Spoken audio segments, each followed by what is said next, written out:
Ladies and gentlemen, it is that time of the year once again.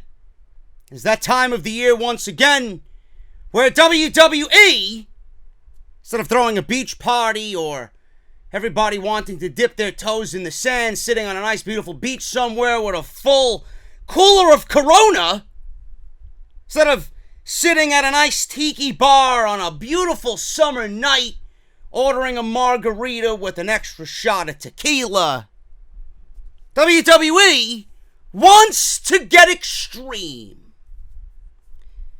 There's nothing extreme about this show, folks. There's nothing extreme about it. The only thing that is extreme about Extreme Rules is that WWE television has been extremely boring.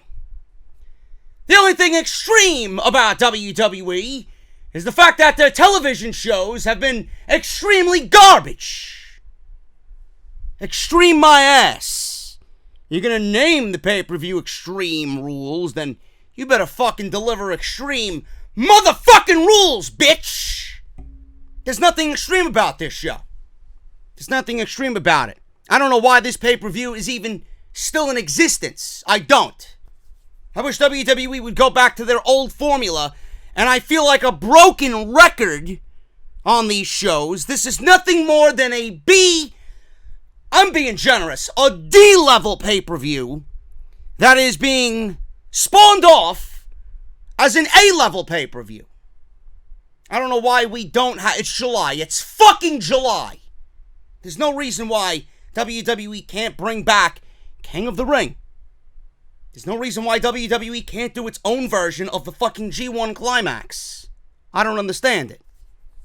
I really don't get it. Or Bash at the Beach. Or some beach-like themed show. Something to signify that the fucking summer is here. Instead of Summerslam, now we got Extreme Rules. Even Summerslam doesn't even feel like a fucking party. Like they so advertise it to be. It's not. Extreme Rules is this Sunday, folks. If you are a wrestling fanatic, if you are a wrestling fan, this weekend is going to be a busy one. We got the Evolve show on Saturday. We have Fight for the Fallen on Saturday. Conveniently at the same fucking time. I wonder why. Oh, they're not competition. Yeah, sure.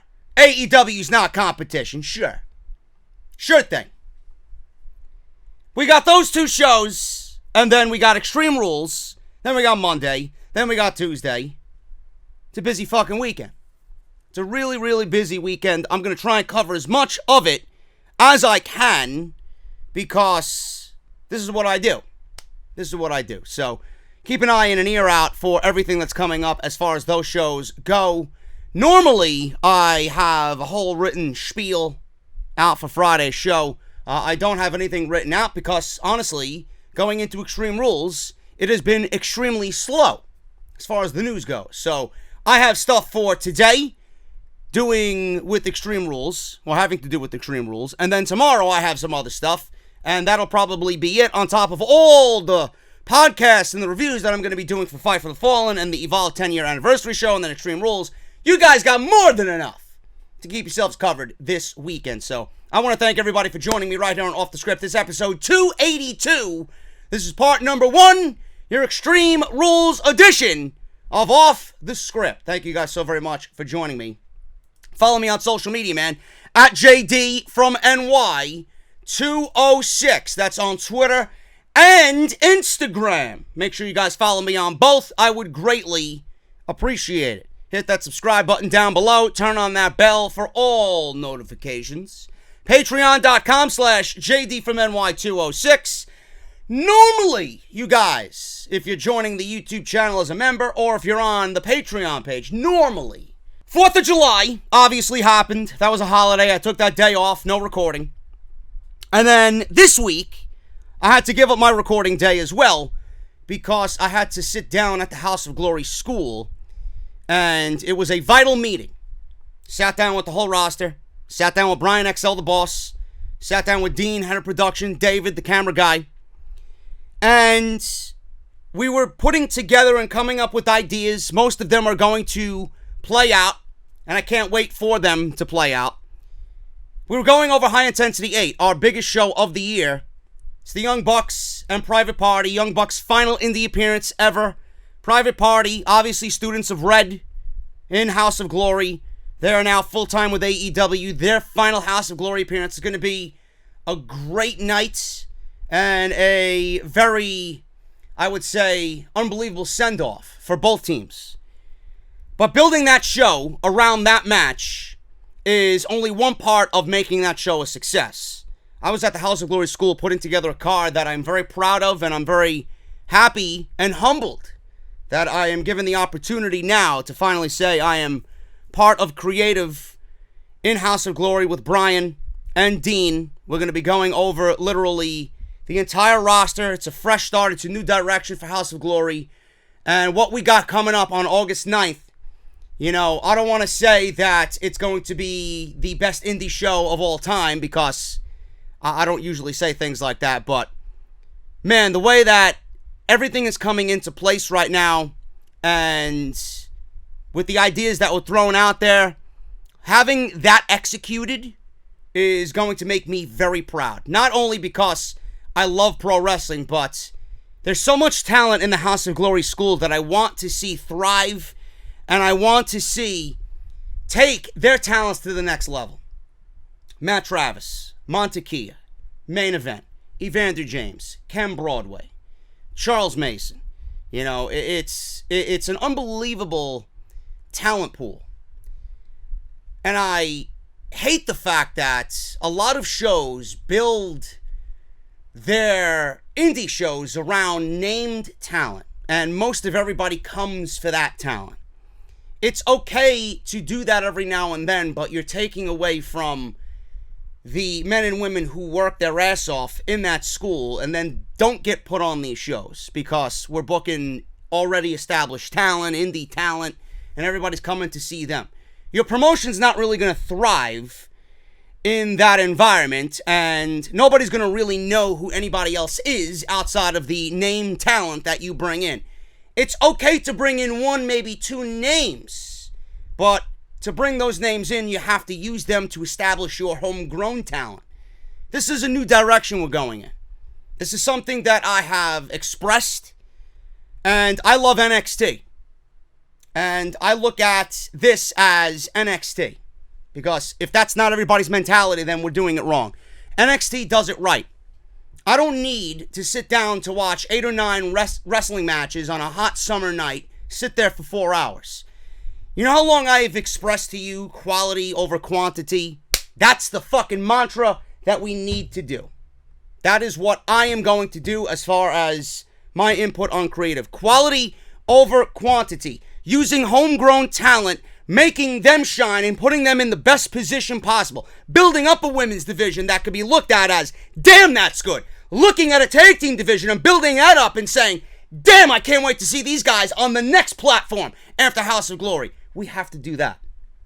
We have to do that. And that's what I am going to try and express, and that's what I'm going to try and get done. So that's why I was not recording yesterday, and that's why you guys are getting this day of. It's about 3:52 p.m. on a Friday. You guys are getting this late on Friday night. That's why I wasn't there on Thursday recording for you guys, and it's not already uploaded. So I excuse myself, and it's not being used as an excuse, but this is the next chapter of my career. And I love pro wrestling so much that I want to take all that I have learned and all that I've accumulated as far as watching and knowledge and what I know, and I want to help. That's what I want to do. And if I help any of these men and women in House of Glory with an idea here or an idea there, I can't wait to get it started. That's all I want. I want to see everybody happy. I want to see everybody thrive. I want to be sitting in that fucking commentary chair calling a match for somebody that's going to be on NXT because we helped them get there. That's all I want. I want happiness and success for everybody. And if I can have a helping hand in that with Brian and Dean and take a day off from recording, it's all going to be worth it, man. So that's what I want to have happen. And I'll fill you guys in on what's going on as we get through the process. So those are just some of the things that I expressed. It's got to be a little bit more organization, but I'm excited for this opportunity, and I've always wanted a creative writing position. I've always wanted a position of putting matches together and making things make sense and logic and continuity. Logic, continuity, quality over quantity. That's what I want. That's all I've ever wanted. That's what I want and express every single week. So if I get a chance to do that on this platform with House of Glory, I'm going to make the best of it, man. So that's why I wasn't here for Thursday for you guys, and the podcast is being uploaded a little bit late. So that is what I have for you. Make sure you guys also check out anything else that has been uploaded on the channel. Off the Script last weekend. Go and check it out. If you guys were away for 4th of July, it's there for you. Go and check it out. Monday Night Raw was garbage, as always. SmackDown Live was blah. NXT was kind of blah this week as well. Street Profits versus Oney Lorcan and Danny Burch for the NXT Tag Team titles, and not much else going on. We got ACH debuting on NXT in the Breakout Tournament against Boa. Make sure you guys go and check that out. But the main story for NXT was AEW. Is WWE getting ready to counter AEW with moving NXT to FS1, Fox Sports 1. We talk about it. We talk about the positives and the negatives of it. Make sure you guys go and check out everything you might have missed. It's on the channel right now. Annotation in the top right corner. That little I, click it, drop it down. Everything you need is going to be right there. I would really appreciate your support on everything that I have on the channel right now as far as Off the Script goes for the week. Make sure you guys go check out Harry's, man. Harrys.com/script. This podcast would not be possible without Harry's and the support of Harry's. Harrys.com/script. I use Harry's every week. I know I have to use it after this podcast is over because the humidity is making me itch like a motherfucker. Believe me. But Harry's is the best shave that I've ever had. Did you guys know that guys like me and you shave 3,000 hours? Shave 3,000 hours in his lifetime. Don't waste 4 months of your life overpaying for poor performing razors. I want you guys to get Harry's because it's a razor so sharp you can shave less often and save more money. More of that green will be in your pockets. Just $2 per blade. Join the 10 million plus, like myself, and join Harry's today by claiming your special offer by using our unique link, harrys.com/script. You know, Harry's founders were tired of the gimmicks. Vibrating heads, flex balls, handles that look like props in a sci-fi movie. They like simplicity. These are just some of the tactics that these other brands were using to overcharge us for years. Harry's wants quality, durable blades at a fair price. Like I mentioned, just $2 per blade. Why prices are so low? They cut out the middleman. They bought a world-class blade factory in Germany that's been making some of the best razors in the world for 99 years. And now they can provide you great quality at factory direct prices. 100% quality guaranteed is in addition to all this. If you don't love your shave, let them know and they will give you a full refund. JD, I love all this. What am I going to get? Well, you sign up using our link, you're going to get a handle with an easy grip. Choice of color is yours. Orange, navy blue, or the evergreen. 5-blade razor with a lubricating strip and a trimmer blade for a close, comfortable shave. Rich lathering shave gel, which will leave you smelling great. And a travel blade cover to keep your razor dry and easy on the go. If you're a man of business and you need to travel overseas, or if you're just a regular Joe who's spending the night over his girlfriend's house, you're going out on a Saturday night, you want to look good, Harry's is going to be there keeping your razor dry with that travel blade cover. Harrys.com/script. Redeem your offer today. Let them know that JD sent you to help support Off the Script. Once again, that's Harrys.com/script. I gotta be perfectly honest with each and every one of you, man. I don't really have any high hopes for Extreme Rules. I don't. The card was put together in 3 weeks. There's really nothing on this show that stands out as far as something that I am dying to see. Maybe Ricochet and AJ Styles, but even that I mentioned on Monday Night Raw. The fact that we've seen it 2 times already, my interest is not even there as it should be, or as I wanted it to be.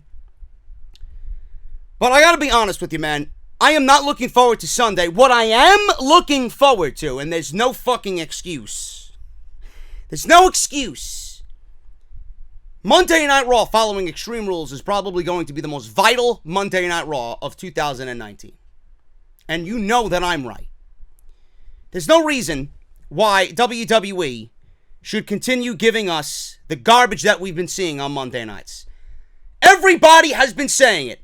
Everybody that's been on my side of the fence and have come to my defense as far as there's no real change or there's not even the slightest sign of change. Oh, but give it time. Give what time? Give what time? What exactly am I giving time to? I understand they have to get through Extreme Rules, but you are going to hire Paul Heyman and Eric Bischoff and you don't let them do what they need to do. Shit should have been in motion already. There's no waiting. October is going to be here. When it gets here, then you're going to be floating up Schitt's Creek wondering what happened when AEW stomps all over you. I don't expect it to be a fucking complete ass kicking, but WWE doesn't want to be shown up by somebody who legitimately came out of nowhere. Can't happen. Monday Night Raw is going to be vital. Everybody that came to my defense on that first Raw, where Heyman and Bischoff were announced for Raw and SmackDown as executive directors, we all knew you were blind to the fact that this show was the same shit. Nothing changed. Nothing changed. What exactly? I'm still waiting. I'm still fucking waiting for everybody to come out and tell me what was different from that show to what we've seen this week. Absolutely nothing. Absolutely nothing. I stand by what I said. I stand on the fucking grave with this shit. If Paul Heyman and Eric Bischoff were not announced as executive directors, nobody would have said a fucking word. The 400 thumbs down I got on that video would be where it normally is, 60 to 70. Everybody came out because, oh my God, God forbid we shit on Paul Heyman. Little do you know that Paul Heyman has zero influence on this show. Monday is going to be vital. This is the real change. Everybody's telling me, oh wait, he'll take his position at Extreme Rules. Yeah, okay. So when I see a Raw like we've seen on Monday this week, where are you going to be then? You're going to shit all over me again? Monday is vital. I don't give a fuck what happens on Sunday. I'm going to be looking forward to seeing what happens on Monday, because there's news coming out of that. I don't give a fuck what's happening on Sunday at Extreme Rules. All this shit is being tied up. This is everything we've been seeing. This is the garbage that Vince McMahon has given you. And now, Extreme Rules is Vince McMahon's end period. Going into SummerSlam, this is where Paul Heyman is going to be able to do his thing, crossing my fingers. Speaking of Raw, WWE reportedly knew Raw was full-blown stupidity this week. Now, Brad Shepard revealed on the Oh You Didn't Know podcast, oh, JD, you're talking about Brad Shepard? I don't give a shit.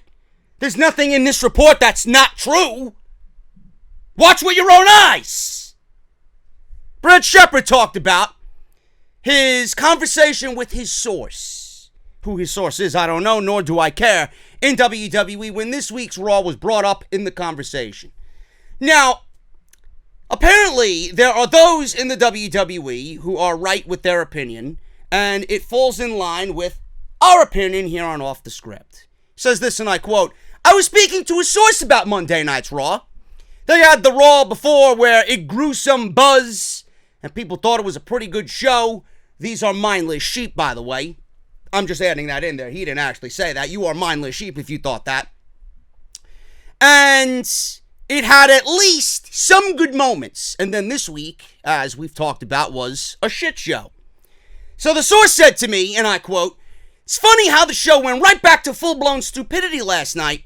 So it's interesting to see some people in the company are seeing exactly what the fans do. Now, this was reported on Tuesday, after Raw had aired on Monday. Now, Dave Meltzer of the Wrestling Observer Live confirmed that Paul Heyman did indeed work on this week's show, but it's not known how much of his fingerprints were on the overall show. Folks, Meltzer, I listen to him and Alvarez every week. Meltzer sometimes can really be so stuck in his shit that this statement here is full-on bullshit. Paul Heyman did indeed work on this show? Where? Where was Heyman's fingerprints on this show? You mean the three out of fucking, or the, what was it, the 2 out of 3 falls matches? Yeah, I'm sure that's all Paul Heyman's fingerprints, right? Give me a break. Nothing on that show was Paul Heyman. Nothing. Now, I don't know why people are attacking me, because I've said it for weeks now. Heyman has nothing to do with these shows. The mere addition of his name as executive director, fans are shitting on people with an opinion similar to mine. And they don't know what the fuck is going on. Now, if Paul Heyman does indeed take over, like everybody is reporting after Extreme Rules, I want to see what happens on Monday. His fingerprints were not on 2 weeks ago. His fingerprints were not on this week. And his fingerprints won't be on anything that happens at Extreme Rules. Monday is the day that we're all looking forward to. If there's no change beginning, I don't expect a fucking 10 out of 10 classic. I don't expect a takeover like Monday Night Raw. But if there's no fucking change, if the vibe is the same as what we've been seeing, change is not coming, folks. Because if there is change, they would at least be heading in the right direction. If they stay still or continue to go backwards like they do most weeks, then that means Paul Heyman's going to have zero influence. Zero. The only thing that I'm relatively certain of with Paul is the Mike and Maria stuff, because that reminds me of ECW. That doesn't mean it's Paul Heyman because it reminds you of ECW. I don't understand this mentality. What if, now this is a crazy coincidence, right? Because WWE wouldn't do anything like this. What if Mike and Maria Kanellis, right? All the reports of them going to WWE and then signing the contract, and then that same week, before they were showing up on Monday Night Raw, sign the contract, then they tell WWE that they're with child, they have a second child coming. What if this got back to a writer or back to Vince, and Vince was filled in by his cronies? What if this was just a retaliation or a revenge tactic by Vince McMahon to make fun of them and treat them like complete garbage because they signed new deals worth X amount of money, probably the most money that they'll ever see, period, as far as a wrestling contract goes? What if they signed, told WWE they were pregnant, and then, because WWE wouldn't do anything like this, put them on TV to fucking embarrass them because of what they did? So where does Paul Heyman fit into all that? Seems like a Vince McMahon thing to me.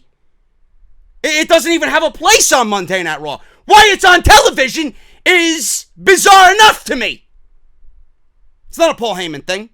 Oh, it's Paul Heyman. It's got his fingerprints all over it. No, it don't.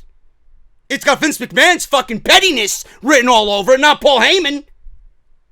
Fucking goons.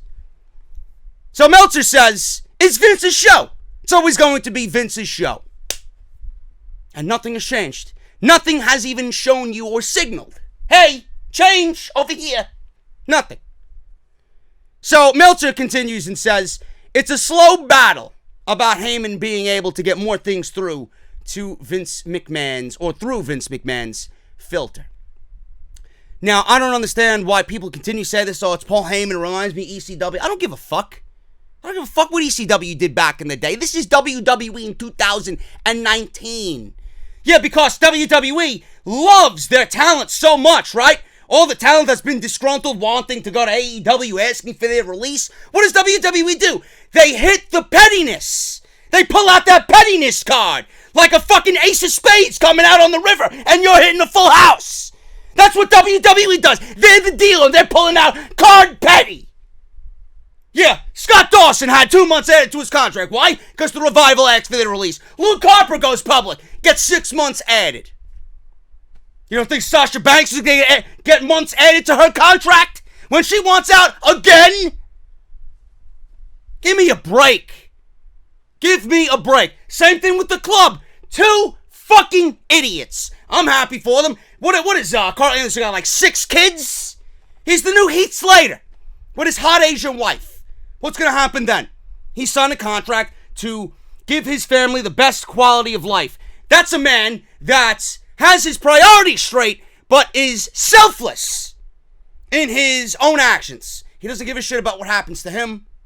That's why, you got to respect him on some level for taking care of his family. He knows what he's got to do as the man of the house. But career-wise, he made the dumbest decision that I think anybody could have ever made. Because what if WWE gave him a contract that he could not turn down? Same thing with Luke Gallows. And they manipulated them. Yeah, we'll give you a club reunion, right? And then what happens? What happened the very next week after they signed their contracts, right? Before all was done, they were losers.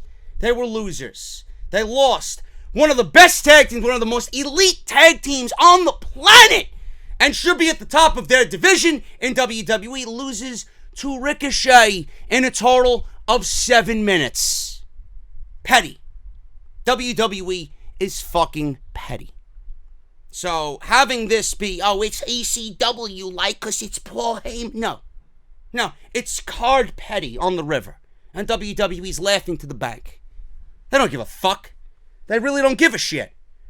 So Raw was full-blown stupidity. Nothing made sense. We had a mixed tag team 2 out of 3 falls match. What the fuck does that even mean? How? How is that even logical? Nobody questioned the fact, well, what if Seth Rollins got eliminated? And it was Andrade and Zelina Vega. Does that mean Andrade is not supposed to be a part of the match anymore? Same thing happened there. Zelina Vega was gone. Andrade was the only one left. What if Andrade pinned Rollins and then he was in a match with only Becky Lynch? Nobody thought of that, though. They don't think of the what-ifs. They'd rather make themselves look stupid. Nobody questioned it. Nobody questioned it. And then the people that watch these shows, they attack me for, if you don't like it, don't watch it. So what you're watching is okay in your eyes. So that means that you're just as stupid as WWE. That's all that means to me. That means I am up here and you're down here. Which is the same fucking situation every fucking week when I talk about Monday Night Raw. Never will it be the other way around. I'm not talking about my audience. I'm talking about the people who like to attack me about, he's always so negative. Yeah, I'm negative. The shows are fucking negative. They're drawing negative attendance ratings. The show's fucking, JD's negative. If the shows were good, people would show up. If the shows were good, I'd talk good about it. Anyway. WWE, Vince McMahon, they're not going to be pushing their agenda on Paul Heyman and Eric Bischoff. Really now? Yeah, I got to see this to believe it. Got to see it to believe it. That's like my best friend. Yeah, bro. Jennifer Lopez is coming over, bro. She should be there at 6 p.m. She's going to be knocking on your door. You're going to take her to dinner, and then you're going to have a good night with her afterwards, okay? Yeah. Treat her good. I know you got that bank account nice and firm, right? So make sure she is treated good, and then you'll get what you got coming to you at the end of the night. Yeah, sure thing. Vince McMahon's not going to be pushing his agenda on Eric Bischoff and Paul Heyman. Are you fucking kidding me? The only way I would believe this is if Vince McMahon steps down, effective immediately. Now, WrestleVotes is reporting that they were recently told that SummerSlam plans could change at this point. I don't know what WWE is planning for SummerSlam, but man, you better let Paul Heyman and Eric Bischoff book that entire card from Raw and SmackDown's perspective individually, with no Vince McMahon influence. It's up to Eric Bischoff and Paul Heyman as they fully start their new roles next week. There you go. You want me to speak it slower for you? They start their new roles next week after Extreme Rules, okay? So let me see when the shows are garbage. I'll be the first one to fucking throw it in your faces. And if it's good, and if there's change, I'll let you guys know. If they want to alter WWE's plans, then they will have the full power to do so. Yeah, right. Yeah, right. Sure thing. Sure thing. WrestleVotes was told, and they said this on Twitter, and I quote, was told recently that anything in WWE that they had planned for SummerSlam in advance was all subject to change once Bischoff and Heyman fully start their roles this coming week after Extreme Rules. Good on Vince and company to allow their legitimate clean start. No forced agendas off the jump. That's how it should be. Sure. We will see it when it actually happens, folks, because this sounds too good to be true. Too good to be true. I don't know where they would go to SummerSlam as far as storylines go, but all I know is their numbers are rapidly declining. Attendance, fans.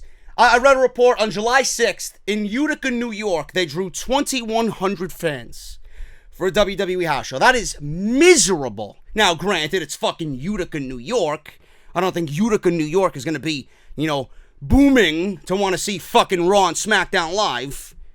But to give them their fair due, it was Utica, New York, but this is a common theme. This is a common theme everywhere, no matter where they go. In every city that Raw goes into, it's 1/3 full.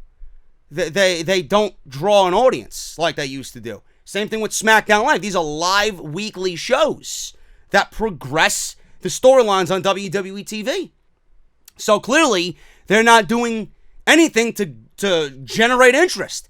What they need to do, and bringing in a name and putting them on SmackDown and vice versa, taking a big name from SmackDown and putting them on Raw, they've watered down the wild card gimmick so much that nobody even realizes what brand anybody's associated with anymore.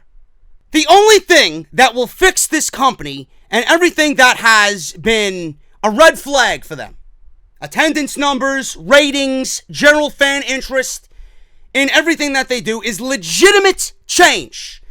I mean that. And I mean that you need to turn everything over on its fucking head. Full on draft. Everything on these shows needs a complete fucking wipe. Everything. Storylines, roster. You set the champions up the way you want. You set which championships you want on each show. You give them individual feels, individual looks, individual rosters. That's what you need to do.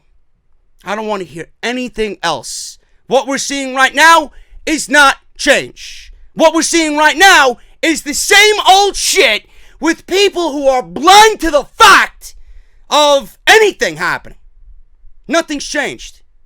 You think that there's change because WWE put out a big blast in the newsfeed. Oh, look, we're making change. Heyman and Bischoff are now associated with Raw and SmackDown. No. Your actions are going to be what speaks volumes. I don't give a fuck who's in charge. If I don't see even minuscule change, I'm going to assume that you did this for the simple reason that I mentioned. Because you want to take headlines away from AEW, and we all know that the shows are fucking garbage. Vince knows the shows are garbage, and everyone knows that Vince is responsible for everything that happens on these shows, that he merely hired them to take the heat off of himself. So now that Paul Heyman and Eric Bischoff are out there as public knowledge, as the ones running these shows, all the heat is going to be placed on them. I hope that's not the case. Change is necessary, but the right change needs to be executed, and I mean a full-on fucking draft. Make it legit, hard reset, wipe everything clean, and give me something new come October. That's all I want. That's all I want. I wanted to talk about this shit going into Extreme Rules because I find it to be very, very important. What happens on Monday is more important than what happens on Sunday. Sunday is just the end of, hopefully, this Vince McMahon 100% control freak era. The fact that Paul Heyman and Eric Bischoff now are going to be taking their roles and sitting in gorilla, being heads of their creative department, we need to start seeing change as of Monday. I don't give a fuck if it's 1%, 2%, 10%. It's got to be some sort of change. If I don't see a cunt's hair worth of change, I'm going to be the same way that I was with Vince, with Paul Heyman and Eric Bischoff. I don't give a fuck who is in there. Change is needed. That's all I know. Extreme Rules, man. Let's run through these preview and predictions. Usos versus The Revival for the Raw Tag Team titles. I I don't know what you want me to say about this. These two teams have been in absolutely meaningless garbage. From the pre-show matches that they've been put in with no meaning, to the Revival getting the tag team titles. I wonder why. I wonder why they got those tag team titles, folks. Maybe it's because WWE wants to entice them to stay, to entice them to sign those 5-year deals that are somehow still sitting on Vince McMahon's desk. You think the tag team titles are going to be enough to sign the dotted line, sign your life away to Satan himself? No, not going to happen. So the Revival got the tag team titles, and then they've done nothing with them. I've had people text me saying, dude, I didn't even know the Revival were still tag team champions. That's how unimportant those championships have become. It's pretty sad. So the WWE have not really given us news on what's going to be the pre-show. It could be Drew Gulak versus Tony Nese. It could be this. It could be either one of them. In fact, I'd rather see this one on the fucking pre-show because I'd rather see Gulak and Tony Nese on the fucking main card. In Philadelphia, Gulak's hometown. I'm going with the Revival here because it makes no sense for WWE to take the titles off the Revival when they want the Revival to sign those dotted lines and stay 5 years with the company.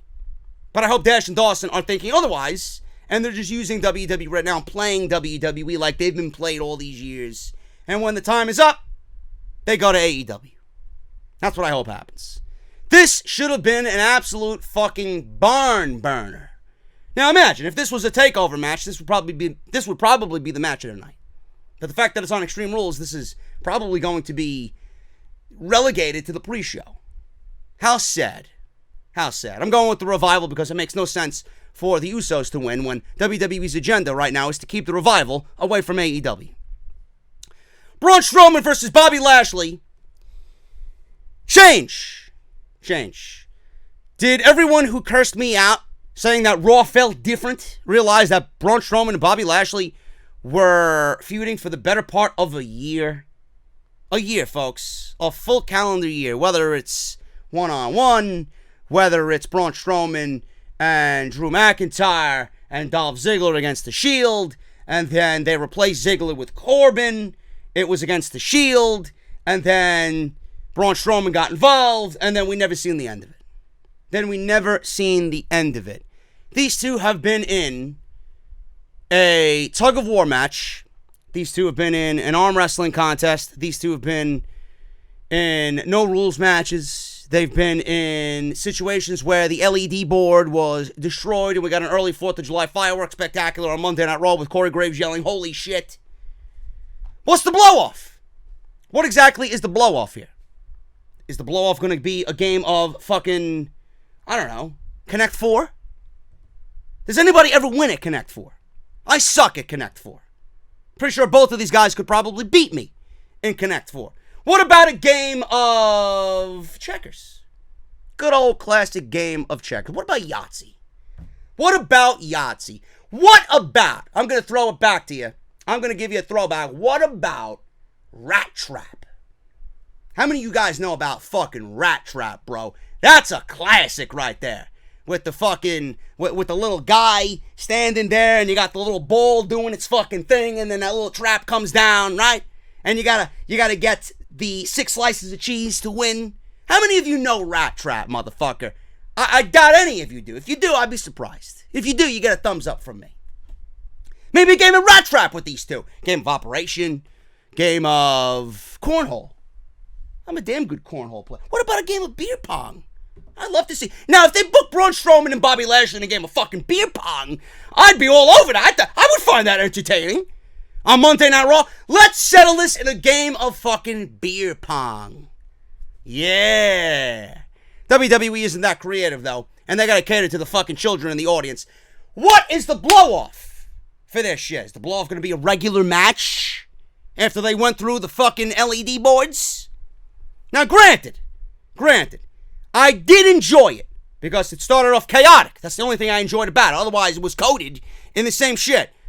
I did like, if you guys go back to that Monday Night Raw 2 weeks ago, there was a sky camera that filmed all the chaos, all the people running around, checking if they were okay, loading them into the gurneys and into the ambulance on the way to the hospital.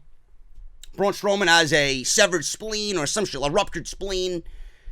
Bobby Lashley was pretty much admitting that he's going to kill Braun Strowman on live television. But we got a Falls Count Anywhere match.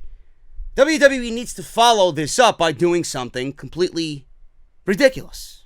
They have to have these guys do something ridiculous. Braun Strowman went through the LED board. Now Bobby Lashley has to take some sort of punishment here for Braun Strowman to end this once and for all.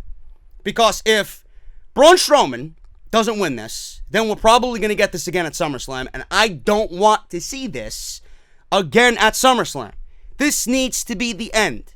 I don't even know why these two are feuding. I don't! And I doubt anybody realizes why they're feuding either. Braun Strowman needs to win here, and maybe WWE could get him back on the path of redemption. Meaning building him back up to where we looked at Braun Strowman as a possible Universal Champion. Now, I heard that Bobby Lashley's contract was coming up in August. I'm not sure how legit that news is, but it kind of falls in line with WWE probably giving him a 2-year deal.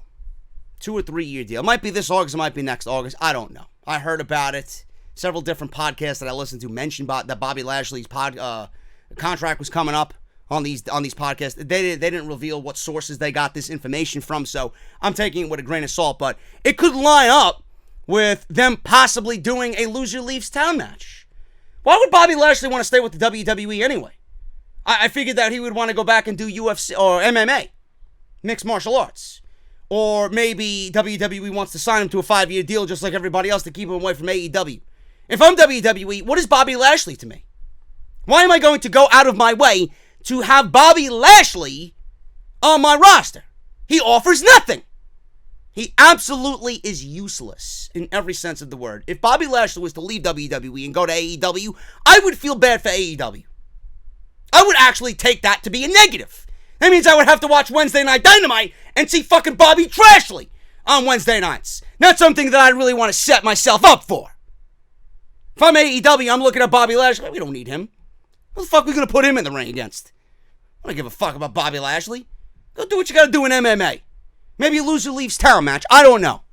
I'm going with Braun Strowman because there has to be a blow-off. They did every match under the sun. I'm still pushing for that beer pong gimmick. But if this is the end, it has to be the end. Falls Count Anywhere. You don't give me a Falls Count Anywhere match at a pay-per-view titled Extreme Rules and then not have it be a blow-off. Braun Strowman wins here. And I'm looking at Braun Strowman to hopefully get on that road to being slow but surely built up. Now, Paul Heyman. Paul Heyman could have a say in Braun Strowman's push in a very big way. Heyman, now you guys know, is the executive director of Raw. There are reports coming out that WWE is behind the idea of Braun Strowman and Bobby Lashley's angle on Raw. Or it was Heyman. He had a hand in that. But he wants to help out. The reason why it was done was to help out Strowman and help Strowman return to his previous Monster Among Men roots. A source in WWE reportedly commented on Strowman's upcoming push, and things certainly sound like they're looking much better for Strowman. This is from the source, and I quote, "The idea is to get Strowman back to his roots as a monster, just destroying everything in his path. He hasn't been used as effectively as he could be." So that is where they want to go with Strowman, and Heyman could have a direct influence on Braun Strowman getting back to that. The source goes on to say, Heyman is still the same guy who brought you ECW. He likes the technical shit, but he's also into the big destructive forces of nature. Braun is perfect for that, and he fits Paul Heyman's mold. So there you go. It definitely felt like Paul Heyman had some influence in that open, and that's pretty much all I would say he had an influence in on that Monday Night Raw. But it was reported that the Corey Graves thing was a Vince McMahon thing. Paul Heyman probably could have given Vince McMahon the idea about the LED and the destruction and the fireworks and the ambulance and all this other shit. But Heyman wants to push Braun Strowman as a destructive force again. I don't know how successful that's going to be because they've neglected him so much to a point where no matter what they do with him, I'm not going to care about him. I haven't given a shit about Braun Strowman since the No Mercy pay-per-view where he challenged Brock Lesnar. He was a loser then, and then after that, it was all over for me. All over. I don't care. Braun Strowman can't wrestle. The guy is constantly hidden behind gimmicks and gimmick matches, and he does the same thing every single time they want to push him in a big angle. What are we going to destroy this week by the hands of Braun Strowman? It's the same shit. So if Paul Heyman has ideas, they better be different than anything else we've seen before. I don't know if Paul Heyman has the ability to make Braun Strowman into a believable world title contender. WWE did have that, and they dropped the ball. So I don't know if they're going to be able to do that with him this time with Paul Heyman. I'm going with Strowman. It's got to be the end. This is the end of the road. Where they go from here to SummerSlam remains to be seen. Ricochet versus AJ Styles, WWE United States Championship. I want to say I'm looking forward to this match, but then again, I can't honestly say that with a straight face because WWE has already muddied this shit in gimmicks and with a Bullet Club or Club reunion that is 3 years too late. And I'm now wiser to what WWE is doing. The only reason why the club is together is because the WWE didn't want Gallows and Anderson to go to All Elite Wrestling. And they convinced them to stay with WWE because they don't want them to go to AEW. This Bullet Club reunion, this reunion of Gallows, Anderson, and AJ Styles, you mean to tell me now, of all the years that you had in between, you pick now to do it? I don't understand that logic. Meanwhile, you had these guys sitting around doing absolutely nothing while AJ was winning WWE championships and being the face of SmackDown Live. They were on SmackDown Live. They were legitimately on AJ's brand, and you refused to do anything with them. Whether AJ was a babyface or not, that doesn't matter. You refused to do anything with them as far as lining them up as a stable. Now, you want to line them up as a stable because their contracts are coming up in September. And you don't want them to show up on TNT in October. So excuse me for not being excited about the Shield reunion. What does WWE got planned for Gallows and Anderson? After Monday Night Raw, they got nothing planned for Gallows and Anderson. And don't give me the bullshit of, oh, well, WWE put them in a match and they lost to the United States champion. Folks, if you think two guys should beat, if you think one guy should beat two, then you're mental. There's no fucking way you're going to book two guys to lose to one guy in the same goddamn night. With AJ Styles looking on as his guys look like losers. They didn't even book it the right way. They could have had those matches ended at DQ. Meanwhile, AJ Styles gives you a post-match attack after both of his guys ended up losing. This is why I am not excited about this. They give the match away, and on night one, as Ricochet is the United States champion, he loses. Champions should not be losing. I don't give a fuck if it's AJ Styles, The Rock, Stone Cold Steve Austin. I don't give a fuck who beat Ricochet. I don't give a fucking God came down himself and pinned Ricochet. No! Ricochet or any champion should not be losing on night one. His credibility goes out the window because he's a champion. So in my eyes, he's a champion and AJ Styles is not. So in my eyes, Ricochet is greater than AJ Styles right now because Ricochet is a champion no matter how worthless the championship is, and AJ Styles is not. Meanwhile, you have him beat Samoa Joe, and he loses on night one. I can't get behind that, and neither should you. And if you are behind that, you're not thinking clearly. You're merely following whatever everybody else is saying without constructing your own thoughts. No champion should be losing on these shows. Ever. On regular TV, never. If AEW does that, God is my witness, I'm going to be shitting on them just as bad as I shit on WWE. I'm not excited about this, and I hate the fact that I'm saying that because when Ricochet was in NXT, he was booked the right way. He was booked the right way. I was envisioning matches with AJ, matches with Seth, matches with Brian, Kevin Owens, Sami Zayn, right? And here we are. We got this AJ Styles match with Ricochet, and it feels like everything else on the show. It doesn't feel important. I don't know what would happen here if WWE wants to give AJ the United States Championship. I don't think it's the right decision. Just merely because Ricochet just won it. And you're establishing Ricochet as the future of this company. Why would you have him win the title and then hot potato it again if you just hot potatoed it from Mysterio to Joe? I don't understand that logic. It went from Joe to Mysterio back to Joe. So why would you do that? Then you put it on Ricochet only to have him lose it to AJ? Come on, folks. Nobody in their right mind could sit here and think AJ Styles is going to win the United States Championship. Ricochet should win this match. AJ Styles is untouchable. AJ could take a loss. AJ could take a loss at SummerSlam if he wants. Now, I don't know where Rey Mysterio fits into all this because they had him lose to Bobby Lashley on Monday Night Raw. That doesn't look like somebody that wants the United States Championship back to me. He gave up the fucking title. He didn't even lose it. What if they add Rey Mysterio to this mix? All they had to do was have Rey Mysterio go out there and, hey guys, I never lost my title. I gave it up to Joe. Ricochet has it. Now I want a shot at the title again because I never lost it. I had to give it up due to injury. No, but they had him lose to Bobby Lashley. For what? If I'm Rey Mysterio and I'm looking at that, what the fuck is my value to this company? Zero. Ricochet and AJ Styles. Now, where do they go from here? I'm going with Ricochet, and I'm going to have Ricochet not only win at Extreme Rules, but I'm going to book this match again at SummerSlam, and I'm going to book it in either a ladder match, one-on-one, or a TLC match. And that's the way I'm going to book it. And I'm going to have Ricochet win there too. Because I honestly think, with my mentality in mind, SummerSlam is the second biggest show of the year. WrestleMania was a failure. Creatively, it was a failure. I don't give a fuck what happened on that show. That show was miserable.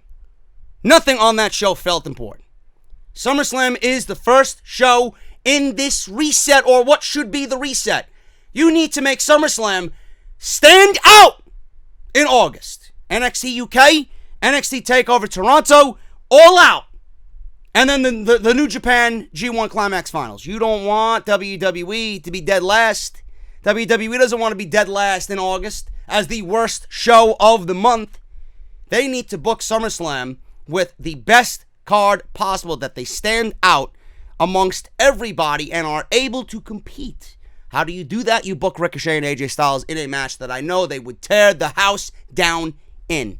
AJ's house would be torn down in a ladder match. He could lose on Sunday. He could lose at SummerSlam. It's not going to affect him.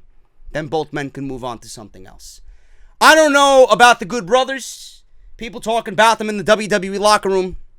Fightful is reporting that the WWE locker room is talking about the Good Brothers a lot. They are generally well liked and respected, says Sean Ross Sapp, for all their work that they do in the gym, as well as their in-ring work ethic. So this news was met with generally a positive reception from that standpoint. It was reported that the Good Brothers' new WWE contracts are huge compared to the offers that WWE has been putting out there recently for superstars to re-sign. It was noted that New Japan and other companies, if you know who other companies are, good on you. All you have to do is watch Being the Elite. The Young Bucks had the Good Brothers on a list of things that they needed to do. AEW had already shown interest in the Good Brothers. We can only assume that AEW was that other companies, in quotes, but it is reported also that the general feeling going around wasn't necessarily optimistic, but it was rather one, as if they couldn't really fault Gallows and Anderson for settling themselves up for their family's future. End quote. However, it was reported that they are still, respected in the locker room, and there isn't all that much hope that WWE's tag team division is getting any better. One wrestler said, "More confident in this company than I am.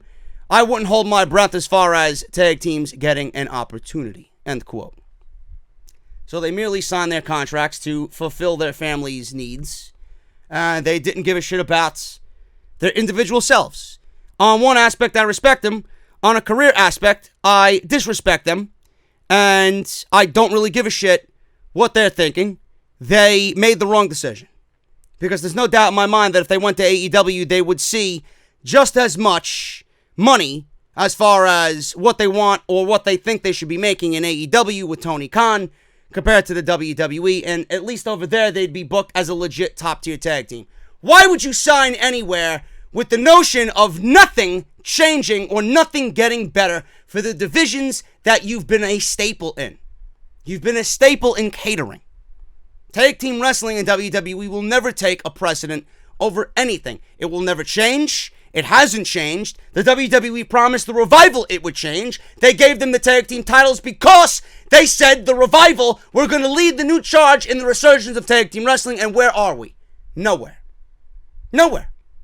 The Good Brothers made a mistake. I don't fault them. Good for them for making the money that they need to make now towards the tail end of their career. They made a wrong decision if you ask me.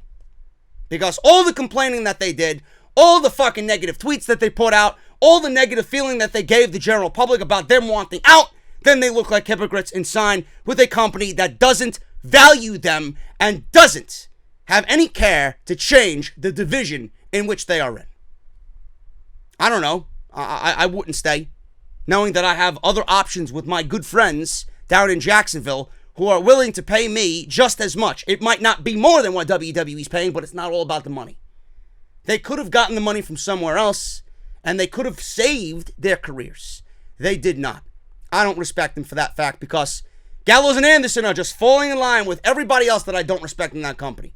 Complacent, and they don't give a shit where their standing is. So people are buzzing about the locker room, or in the locker room about the Good Brothers. They're buzzing because AEW is subsequently making everybody in WWE more money. That's why they're buzzing. Who's next? Who's next to get a 5-year deal and sit around for 5 years and do nothing for the simple fact that WWE doesn't want you or your talent or your services to go down to Jacksonville? Aleister Black versus Cesaro. This is a match that I'm actually looking forward to. There is one match I'm looking forward to on this show. Bray Wyatt has been rumored. Or was rumored, I should say. I hope that we see Bray Wyatt eventually, whether it's at the end of this show in the main event, which I'll talk about in a little bit, or we see him on Monday Night Raw. We haven't seen Bray Wyatt in about 4 weeks. Aleister Black and Cesaro. This was a rumor before it was confirmed on Tuesday. Cesaro is the one who indeed knocked on Aleister Black's door. Aleister Black is finally coming out of the closet in Philadelphia, Pennsylvania at Extreme Rules. There were rumors that it was Randy Orton. There were rumors it was Cesaro. I thought it was Randy Orton on Tuesday. I wouldn't have minded if it was Randy Orton. I know they did that on the house show circuit for the last month or so. Aleister Black was getting wins and delivering the black mass to Randy Orton. I think that would be a feud. In fact, I anticipate that being a feud this year for Aleister Black. Possibly at SummerSlam. If you compile a list of people who you would want to go up against Aleister Black, it would be a very wide variety. A very long list. Cesaro would be on that list. I mentioned this on SmackDown. I mentioned this for the last couple of weeks. Cesaro, him in this match with Aleister Black, is guaranteed to be a good match. There's no way that these two could have a bad match. No way. Unless the crowd completely shits all over it, which I don't see in Philadelphia. I think both these guys will be respected and treated well in Philadelphia. Cesaro is someone, not only with Aleister Black, but with anybody really that you could put in there and have him just deliver a great fucking match. He had those great series of matches with Ricochet on Monday Night Raw. They didn't really amount to anything, but it was a great match and a great contest in the times that they did it. Cesaro wrestled, I believe it was Cedric Alexander, on night 1 of Monday Night Raw, when Cedric was announced as the newest addition to Monday Night Raw from 205 Live. That was a good match. I would like to see more of that. Cesaro could be in there with anybody and deliver a great match. Aleister Black, WWE is trying to convince you that this is Aleister Black's first match. They want you to forget about everything that he did in NXT, even though he was the NXT champion. And he had that great match with fucking Ciampa. He got hurt. And he was looking for his attacker, which ended up being Johnny Gargano. WWE wants you to forget all that. I'm not going to forget because it's probably one of the best storylines that WWE has ever done. On top of Johnny Gargano and Tommaso Ciampa, mixing him in with that was a recipe for fucking greatness right there. They want you to forget about him being called up in February with Gargano, with Ciampa, with Ricochet. They want you to forget that WWE did nothing but pair him and Ricochet together on Raw and SmackDown against the Revival, against Zack Ryder and Kurt Hawkins. They want you to forget. They want you to forget about Ricochet and Aleister Black vying for the NXT, WWE Raw, and WWE SmackDown tag team titles in a single week leading into WrestleMania. They want you to forget. On Monday, they challenged for the Raw tag team titles. On that Saturday, they went against the War Raiders for the NXT tag team titles in one of the best matches of the year. And then on Sunday at WrestleMania, they went against 3 other SmackDown teams to challenge for the SmackDown tag team titles. They want you to forget all that. They want you to think that Aleister Black is having his first match on Sunday. And again, pairing him with Cesaro, that's a list of guys, anybody. It could be Cesaro, it could have been Buddy Murphy, it could have been Mustafa Ali, could have been Cedric Alexander, it could have been Andrade, could have been anybody. Cesaro was the one chosen, and I am okay with that, because Cesaro would be on that list of guys that I would put in the ring with Aleister Black, regardless if this was who they thought originally on Who Knocked on His Door. Now, one thing that was being rumored and talked about was the fact that Bray Wyatt was going to be the one to reveal himself as the one who knocked on Aleister Black's door. Let me in is what they were going with. I even talked about this. I mentioned this. Talked about it with some personal friends. Let me in. And it all kind of coincided with Bray Wyatt not being on television. We've seen these puppets strewn about on Monday Night Raw and SmackDown Live. Could it have been the fact that Bray Wyatt would have knocked on Aleister Black's door? I was hoping it was not. That would have been a catastrophic mistake. That would have been completely awful. Why would you book Aleister Black and Bray Wyatt in a match when someone has to ultimately lose? And neither one of those men should be losing, especially this year. Aleister Black and Bray Wyatt would have been a complete failure. And Bray Wyatt's gimmick would have been dead on arrival if they put him in a match with Aleister Black, because they built up Aleister Black for 2.5 months to ultimately lose.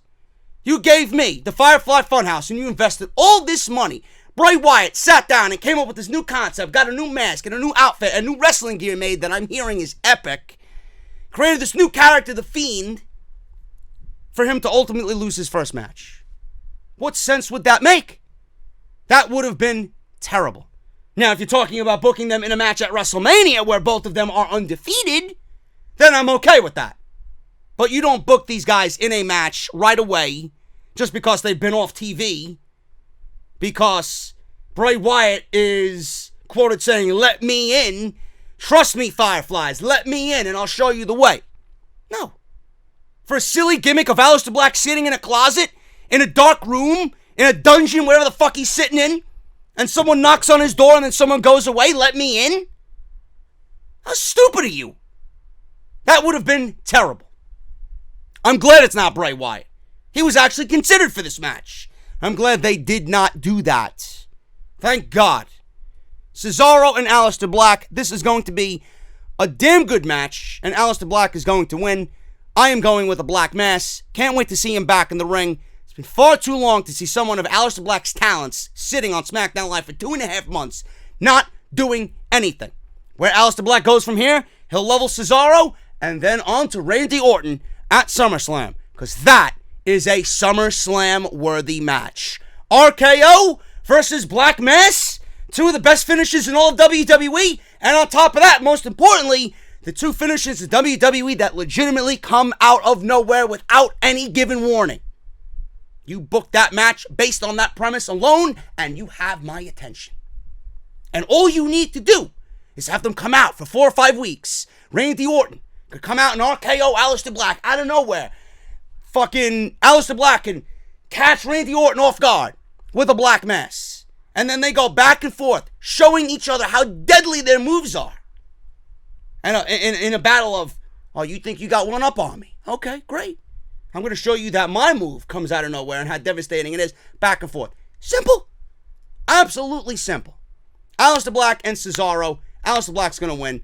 I feel bad for Cesaro because this pretty much is the definition of WWE telling us there really isn't much for Cesaro to do. He's never going to be past a certain threshold, and he's going to remain in the mid-card with no real direction.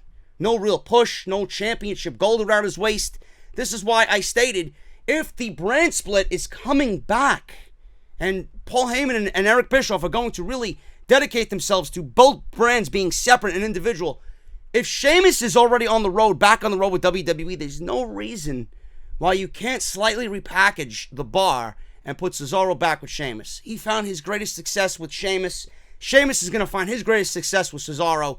And there's no reason why they can't do the singles thing, even being a part of a tag team. Get them back together. Cesaro on his own, yeah, he's got this new rough, tough exterior, this new edgy Cesaro's on TV, right? But what does it ultimately mean? He's being fed to Aleister Black in Aleister Black's quote-unquote first appearance on SmackDown Live. And it's nothing more than an enhancement match that's really going to grab some headlines by being a damn good match because both guys are damn good in the ring. I just feel sorry for him. Aleister Black, Black Mass, that's the way it's going to end. Daniel Bryan, Rowan versus The New Day versus Heavy Machinery, SmackDown Live Tag Team Championships. I love Heavy Machinery. I am so happy, and I hope this continues, and I hope WWE just doesn't forget after Extreme Rules. Tag Team Wrestling needs to be a staple. It needs to be important. It needs to be shown some love. I'm glad that Heavy Machinery hasn't really follow the path of the fucking teams of Zack Ryder and Kurt Hawkins, or AOP, or the Ascension, or the Revival for the past 2 years until this year.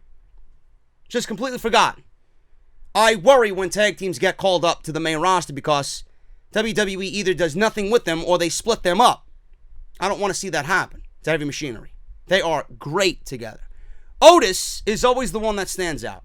Otis is always the one that we always think about first when we think about Heavy Machinery because he's just oozing with charisma. Tucker Knight, you can't really sleep on Tucker Knight because where Otis lacks, Otis is athletic for a big man. Otis is great. He's got much more charisma than Tucker Knight, but Tucker Knight can go. Tucker Knight is just as athletic as Otis, if not more. And they complement each other very well. I'm happy to see that an NXT tag team finally made it through that dark period. You know, that just dark aura of the main roster and kind of came out on the other side somewhat decent.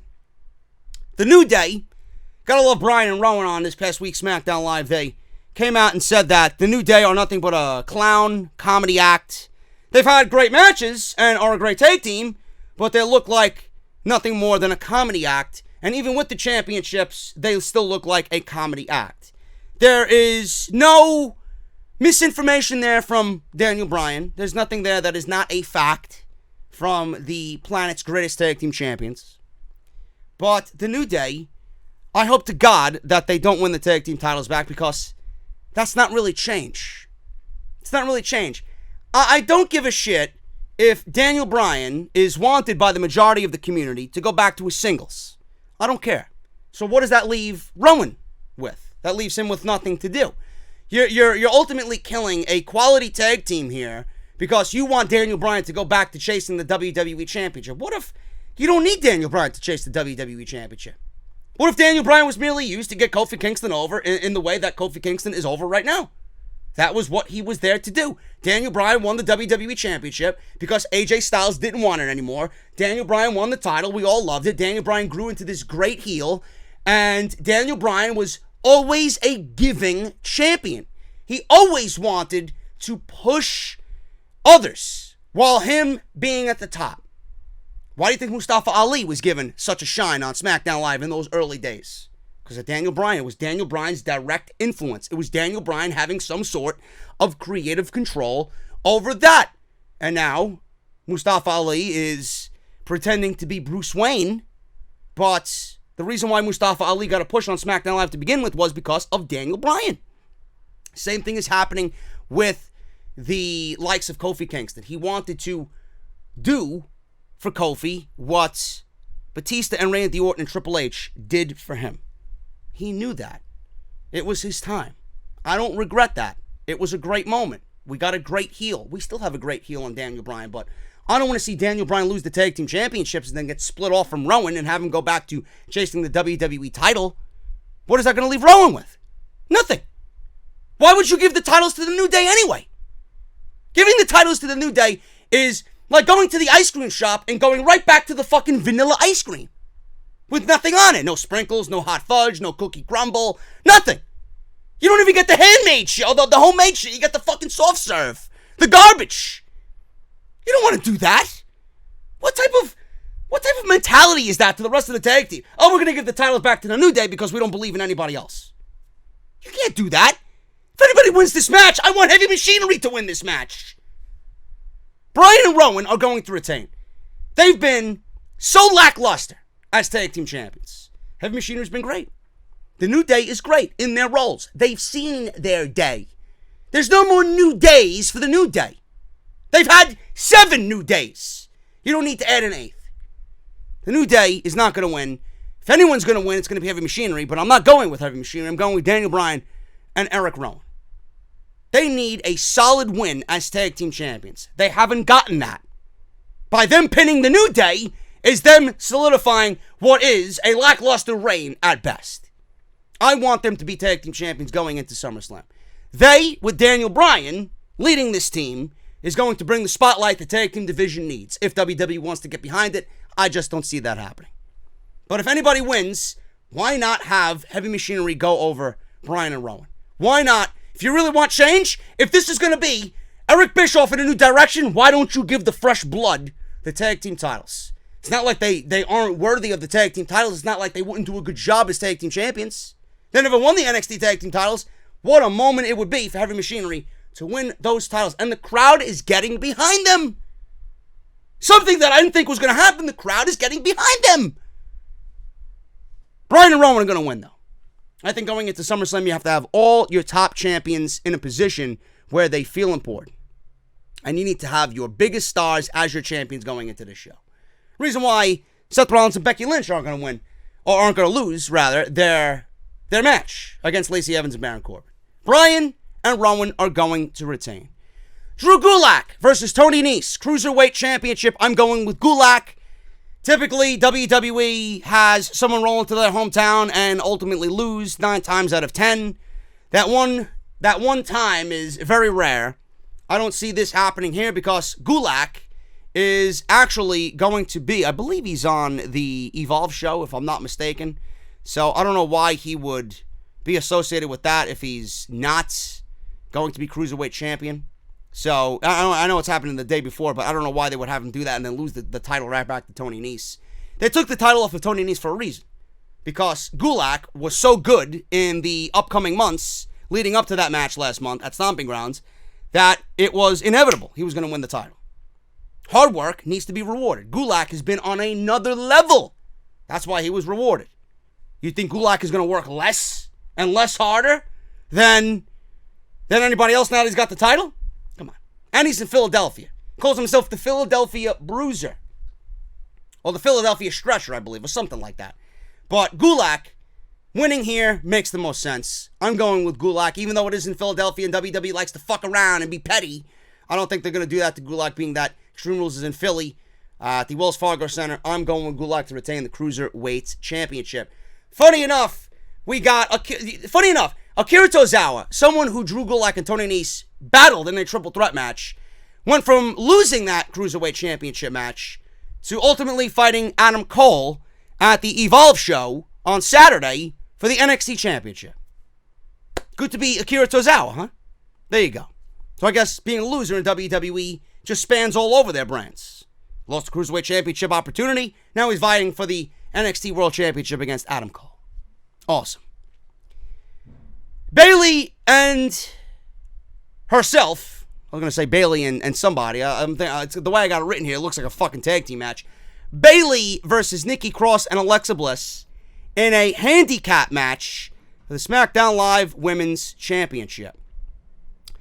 I'm going with Bayley. I think this is very self-explanatory as to where this is going with Alexa Bliss and Nikki Cross. I could not give a shit about any of this. It's just bad television. They need to move on from this. Bayley needs legit competition. Have Nikki Cross realize that she's being treated like a fucking fool by Alexa Bliss. Have her do what she needs to do to rectify that. Bayley, on the other hand, wins this match with the help of Sasha Banks. That is my prediction. I wouldn't have this be a situation where Bayley is going to be all buddy-buddy with Sasha Banks. Sasha Banks is going to help Bayley retain this shit in a surprise return. I got news on Sasha Banks in a second. And then after the match, Sasha Banks is going to turn on Bayley. And then that's going to establish Sasha Banks as being the legit heel boss. That's what you need to do. This Alexa Bliss, Nikki Cross storyline is going to be ended. Get them out of here. Neither one of them belong on SummerSlam. Bayley is going to not feud with Sasha Banks, but Bayley is going to be used as an example for Sasha Banks. Sasha Banks is going to go over to Monday Night Raw because she's associated with Monday Night Raw. I'll talk about that in a second. Bayley, I would put in a match with Ember Moon. Charlotte, by the way, don't tell me Charlotte versus Bayley at SummerSlam. Fuck that. As far as I'm concerned, Charlotte doesn't even belong on SummerSlam because she's done nothing to add to the shows. And she doesn't deserve a title match. Can't book her in a match against Bayley, have her beat Bayley because that's fucking ridiculous. She beat the champion in a non-title match. Charlotte now gets another shot at a 10-time championship. No, I'm sorry. Charlotte can't beat Carmella. Charlotte can't beat Liv Morgan. Charlotte can't beat Mandy Rose or Sonya Deville. Even if she beats all four of those women in back-to-back weeks leading to SummerSlam, it still wouldn't put her in a position to get a title match. Just based off the fact that she has enough opportunities. Yes, I understand WWE needs to put the best card out for SummerSlam. JD, you said it yourself. All hands on deck for making SummerSlam the best card it could be. You could do all that with Bayley versus Ember Moon. Bayley versus Ember Moon for the SmackDown Live Women's Championship. And you know what? I'd give the win to Ember Moon. That's what I would do. Bayley is going to be helped out by Sasha Banks before Sasha Banks turns heel. Then Sasha Banks is going to Monday Night Raw to feud with Becky Lynch. I mentioned this twice now in back-to-back weeks. Sasha Banks needs to be heel. You come back and you play up the fact that she went away and you develop this attitude with Sasha, why she went away. You bring back all the real-life instances and why she went out and why she went away. You make the real-life story into a storyline. And you make that into what it should be. And you put all that against Becky Lynch. Do you imagine the heel heat that Sasha Banks is going to get? And Becky Lynch needs a quality fucking heel. Not just as a heel to work with against her babyface. She needs someone who is an equal or greater to her in the ring. You're not going to get that with fucking Lacey Evans. I'm sorry. So that's what's going to happen. And Sasha Banks has been training in Japan before what is being reported as an imminent return to the WWE. Brad Sharp is reporting that Banks' return is imminent. Imminent is Sunday. According to a source, he says in WWE, Sasha Banks' return is imminent. I'm told everything was smooth over the last week or so. She and Alexa Bliss have squashed everything with Bayley playing peacemaker.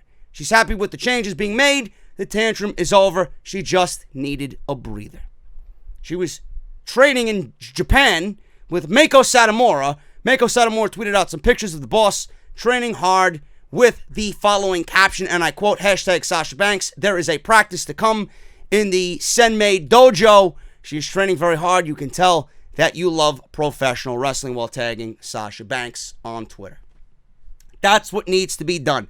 Sasha, Becky, SummerSlam, Bayley, Ember, SummerSlam for the Raw and the SmackDown Women's Championships. Becky needs a heel. There's no greater heel than what we have right now, currently on the roster, than a heel, Sasha Banks.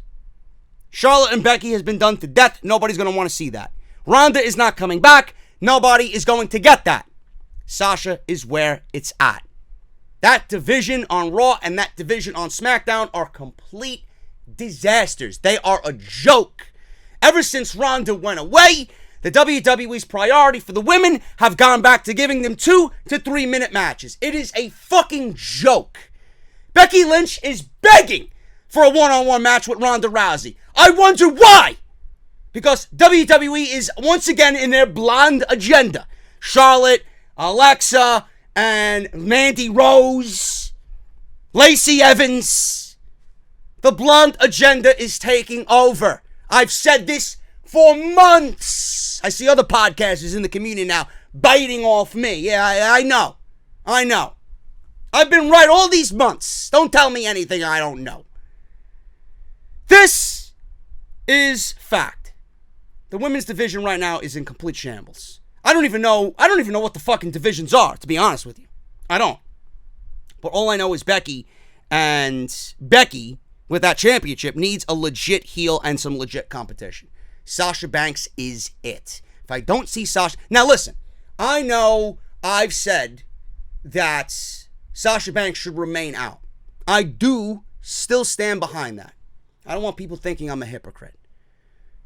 My inner heart says I want Sasha Banks to be out. The realistic side of myself knows that it's not going to be that way forever. You got to keep in mind she's under a 3-year deal.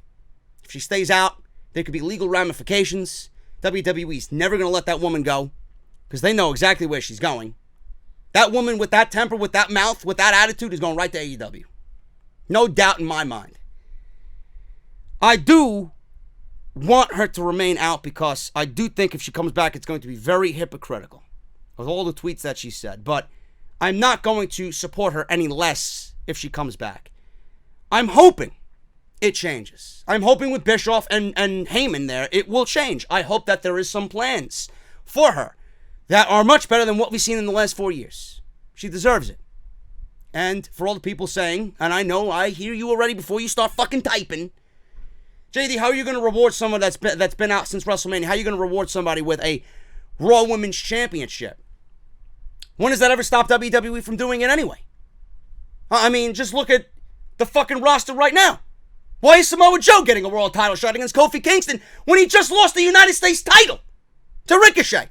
On the very next night, he's attacking Kofi Kingston, just asking for a WWE title match, and he gets it. It was announced that night.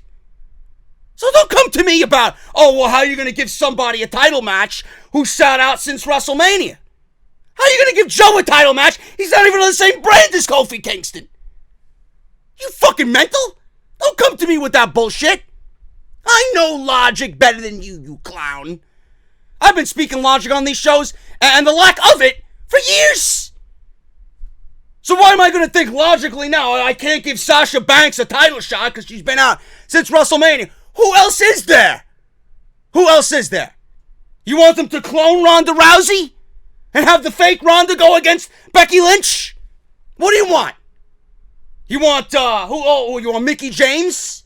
Oh, better yet, let's bring back Nikki Bella as a heel. Give me a break. I'd rather have Sasha sit out 6 months, come back and get a title shot than somebody else who doesn't deserve it, who's going to be far less adequate in the ring. Come on. Give me a break. Use your heads. WWE doesn't give a fuck about it. Why am I going to give a shit about it under a hard new reset? Should not matter to you. You book SummerSlam the way it needs to be booked. You want WWE to be the worst show in August? I don't think they do. And you do that by booking Sasha Banks and Becky Lynch in a heel versus babyface match with 5 weeks of fucking build. That's what you do. I want her to remain out and stick to her fucking beliefs. It's not going to happen. The realist in you has to come out eventually. Kofi Kingston versus Samoa Joe, WWE Championship. I have no hope for Samoa Joe here against Kofi Kingston. Kofi Kingston was injured before Extreme Rules. He was injured on a house show this past week. Apparently, he is okay to perform on Sunday. Everything was good. It was not as serious. He was back in the ring several days later, so he's all good to go for his championship match against Samoa Joe. Samoa Joe is a WWE veteran. He is great at what he does. He is one of the best talkers, if not the best talker on the main roster. Everything he says has validity. And then WWE books him to be as weak as I've ever seen anybody since Bray Wyatt. Seriously. I've been on record, and I've heard other podcasts mention this, probably biting off me. He is the new old Bray Wyatt. That's exactly what Samoa Joe was. Bray Wyatt was the eater of pins, people said. He was the eater of losses, and Samoa Joe is the same way. He is the Samoan loser. They call him the Samoan submission machine. He is the Samoan loser machine. Samoa Joe should have been the WWE champion already, if not once, twice. He should have beat Brock Lesnar at Great Balls of Fire. I stand behind that. Then I stand behind it now. Samoa Joe should have beat AJ Styles for the WWE Championship. Stand behind it now. The guy is a loser. They have him come out using big words. They have him come out sounding tough and using all these big words that these casuals don't know. Sounds good. Sounds tough. Sounds convincing, and nothing happens. Absolutely nothing happens. Kofi Kingston, the vibe I get from the community is that he is losing steam. Coming out flipping pancakes. He's pretending to be a Denny's fucking waitress. Flipping pancakes, extra syrup with that. You want extra butter? You want some jam? It's over there. Ask me if you need more. I got strawberry and jelly. What do you want? It's the same shit with Kofi Kingston. Kofi Kingston and Samoa Joe in a championship match hasn't generated any interest outside the middle finger that Kofi Kingston delivered on SmackDown Live 2 weeks ago. And even that was pushing it. One good segment is not going to make a good build for a match that came together in 2 weeks. Now, if I was to choose one of the two to be WWE champion, I would give Samoa Joe the WWE championship. I'm being completely honest with you. I've mentioned it all through this podcast. Who do I want in position to make SummerSlam the best show possible? I would not have Kofi Kingston going into SummerSlam as the WWE champion. Kofi Kingston at the top of a card in a WWE championship match does not make me stand up and shout. It doesn't make me feel any different towards the WWE championship. I got to be excited about the WWE championship. If you're asking me, of the two, going into SummerSlam, if you were to choose one or the other, who do I want to be the WWE champion going into SummerSlam, the second biggest show of the year? 10 times out of 10, I'm going with Samoa Joe. Because that's the type of guy I want at the top of the card. He is a heel, a great one at that, and WWE hasn't realized that. They have not realized that. They still have him in this middle-of-the-road fucking position, and they really haven't utilized how great he is. He might be a little injury-prone. That might have something to do with it. The fact that WWE might not have any confidence to give him a world title. I hope that's not the case. But the guy is too good to be wasting away for 4 years in WWE. He was an NXT champion and hasn't won the big one on the main roster. He is the new old Bray Wyatt. Kofi Kingston and Samoa Joe, I want in my heart to say Samoa Joe's going to win the WWE Championship, and I would love if WWE pulled a swerve on us and gave the title to Joe. But I'm going with Kofi Kingston, Trouble in Paradise. Said it before, and I'm going to say it here. This match was nothing more than a road to get Kofi to SummerSlam. This was nothing more than a default opponent for Kofi Kingston. Joe was a placeholder to get Kofi to SummerSlam. And Joe was worth so much more than that. Kofi Kingston's going to win, and he's going to retain the WWE Championship. The Undertaker and Roman Reigns versus Drew McIntyre and Shane McMahon Extreme Rules match. I am so over all of this. I am so over all of this. Now we got Kevin Owens as the wild card in this thing. Stunned Shane at the end of SmackDown Live. We might see him at Extreme Rules. Who knows if he's going to help The Undertaker and Roman Reigns here. But Kevin Owens came out and stunned Shane McMahon on SmackDown Live. And according to The Observer, the timing of this seems to sync up with what I mentioned on Tuesday when I did the SmackDown podcast. Everybody's like, oh, Kevin Owens is the new CM Punk. Oh, Kevin Owens is going to be the new anti-WWE guy. What are you talking about? What are you talking about? They wanted Kevin Owens to be a company guy. He was never a company guy. Never a company guy. Came out saying, I was never a company guy. I don't want to be a company guy. When was he ever a company guy?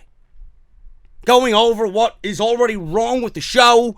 Going over what we already know as a fan base, what's wrong with the show.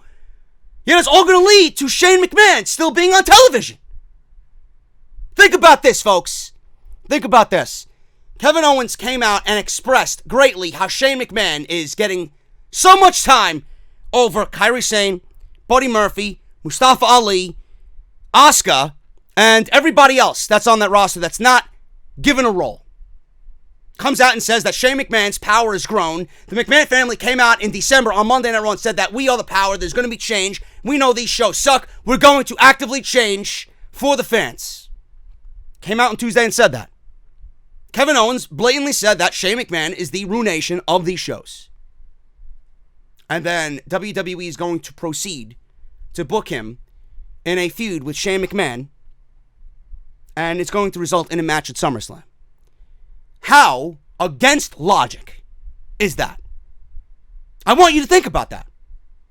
Kevin Owens came out and expressed that Shane McMahon is ruining these shows. Yet WWE is going to put Kevin Owens in a match with Shane McMahon on a show that is the second biggest pay-per-view of the year and take a spot away from somebody else, like a Buddy Murphy or an Asuka or a Kairi Sane or Mustafa Ali, who don't have a SummerSlam match. If those people don't have a SummerSlam match, but Kevin Owens, the one who's complaining about Shane McMahon, is put into a match with Shane McMahon, how does that make Kevin Owens look?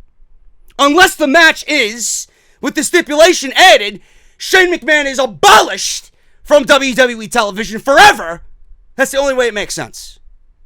It's the only way it would make sense. Stupid. But that's where they're going. WWE is mocking you in plain sight with the promo.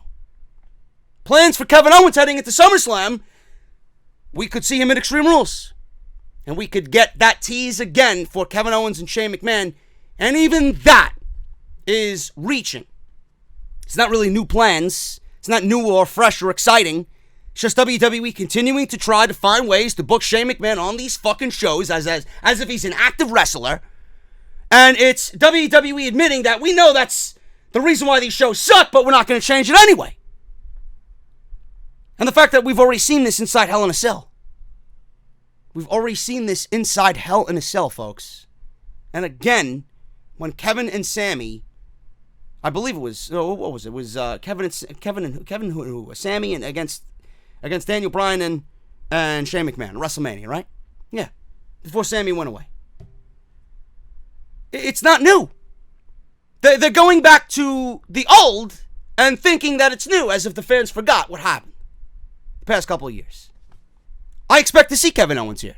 You don't do an angle like that to end SmackDown Live without seeing Kevin Owens here when Shane McMahon's on the show. Speaking of this, Shane McMahon needs to be off television. He's dragging Drew McIntyre down. This Roman Reigns Undertaker pairing is fucking nauseating. Did you guys see the merchandise that the WWE has for Roman Reigns and The Undertaker leading into Extreme Rules? I don't know if this is an exclusive on the shop for the duration or if it's just an Extreme Rules special edition. They got merch with the Big Dog and the Dead Man gimmicks combined. They actually gave Roman Reigns and The Undertaker a tag team name on their shirt. They call them the Graveyard Dogs. WWE wants to just fuck everything up completely to a point where you just start laughing at it hysterically in the most comical way. So this is the WWE. The WWE got The Undertaker and Roman Reigns together to simply sell fucking merchandise like this, the Graveyard Dogs. And you know what? There will be a schmuck out there, my age, willingly wearing that and wearing it with pride. And then I'll point and laugh. Look at this fucking loser. Seriously. That is awful. That is just completely embarrassing. You couldn't pay me fucking 20 times the amount of the t-shirt cost to wear that shirt on this podcast. Awful. Speaking of The Undertaker, why is he back? You know, he's like, oh, I'm going to banish you to the depths of hell where you belong. I will banish you to all eternity. I will take both you and Drew McIntyre's souls, or whatever the fuck he's talking about. Whatever he's talking about in the most cringe-like way. The Undertaker, cutting these goddamn fucking promos. I'm gonna take your soul, and I'm gonna banish you to all eternity, as you will rest in peace. Ridiculous! This is what we all get excited for now on Monday Night Raw. The Undertaker banishing souls to fucking damnation. Regardless of all that, and the fucking garbage that WWE wants you to believe, The Undertaker's back for two reasons. One, they don't want Extreme Rules to be stomping grounds all over again. So they advertise The Undertaker 3 weeks out in hopes that you buy tickets. And it's still not selling out because they did 2 for 1 and there still are floor seats available for $560. And they still have to tarp off most of the arena because who the fuck wants to go to an Extreme Rules pay-per-view? Even with The Undertaker doesn't have the drawing power that WWE thinks he has in 2019, and more people probably than they are willing to admit are feeling the same way that I do. Get this guy off of television. The Undertaker is back because of Stomping Grounds. They don't want Stomping Grounds to happen all over again with Extreme Rules, and he's back because he wants you to forget ASAP about his match with Goldberg. That's the only reason why he's back. You think he's back because he wants to team with Roman Reigns against Shane McMahon? What the fuck does The Undertaker have to do with Shane McMahon when it was squashed inside Hell in a Cell? What the fuck does Drew McIntyre have to do with The Undertaker? Nothing. Nothing. Neither one of these two men that are opposing The Undertaker have anything to do with The Undertaker. Use your heads! I don't believe I have to sit here and fucking tell you why he's on this show. Oh, well, why are you so negative? Because it's not natural. It's done in a desperate way. Now, speaking of The Undertaker and Drew McIntyre, it's not scheduled for SummerSlam. There were rumors going around that The Undertaker's back because he's going to get into a feud with Drew McIntyre at SummerSlam. Dave Meltzer is reporting in the latest Observer that despite local advertisements, there are no plans to have Drew McIntyre take on The Undertaker at SummerSlam next month. He says this: WWE is advertising The Undertaker versus McIntyre for SummerSlam on 8/11 in Toronto. We're told that this is typical local market advertisement and not true to the actual plan right now for that show. However, Dave Meltzer says that The Undertaker has been pushed by the WWE because they want to feature him on the SummerSlam card next month in a big match. Who that match is going to be, I don't know, but I also heard Baron Corbin is also rumored for a match with The Undertaker. God forbid. I'd love to see all the people who come out and praise Baron Corbin. He's such a great heel. I want to see them complain. First thing, when they see Undertaker versus Baron Corbin in the spotlight for SummerSlam. Undertaker, I know for a fact, I have people that know people that mentioned The Undertaker did. This is months ago. This is at WrestleMania time. That The Undertaker has already given the green light to work with Drew McIntyre, whether it's at a SummerSlam or at a WrestleMania. He wants to work with him whenever. So that is going to be green lit. Two names on that list were Drew McIntyre and Finn Balor. Undertaker has already given specific personal green lights to. Those are the two guys that he wants to work with. Now, I don't know where either of these guys fit. If it's not at SummerSlam, maybe this is a red herring by WWE. Maybe, Meltzer is kind of squashing this for WWE because they didn't want this leaked out already, even though that might be the plan. And it got leaked. If not the plan, I don't see where these guys go. If not the plan, then The Undertaker is not going to be featured at SummerSlam. He should not. And if it's not planned, I don't see what Drew McIntyre is going to do at SummerSlam. I just don't know. Unless he's going to stand in the corner of Shane McMahon against Kevin Owens. Or maybe we get, instead of Shane McMahon and Kevin Owens, we might get Drew McIntyre and Kevin Owens. Which is something that I would much rather prefer over fucking Shane McMahon. And it would go and be a little bit more logical instead of putting Kevin Owens and Shane McMahon in what I described as kind of hypocritical. If Kevin Owens is complaining about Shane McMahon being a ruination to these shows and then WWE books him in a match with Shane McMahon, how is that going to look? It's not going to look right. I'd rather Drew McIntyre versus Kevin Owens if that's the way they want to go. Have Shane enlist Drew McIntyre to take out Kevin Owens. There you go. But The Undertaker and Drew McIntyre, if not at SummerSlam, I could definitely see it at WrestleMania. Speaking of The Undertaker here, Batista wishes the WWE would use him in the right way. He says this to GQ magazine. He was interviewed by GQ magazine. I called Taker and said, is there any way I can change your mind? He was speaking on the Goldberg versus Undertaker match. He laughed, says Batista, and I knew I couldn't change his mind. He said it sounded good when we first started talking about it. I only saw the highlights, which were, the lowlights. It was not good.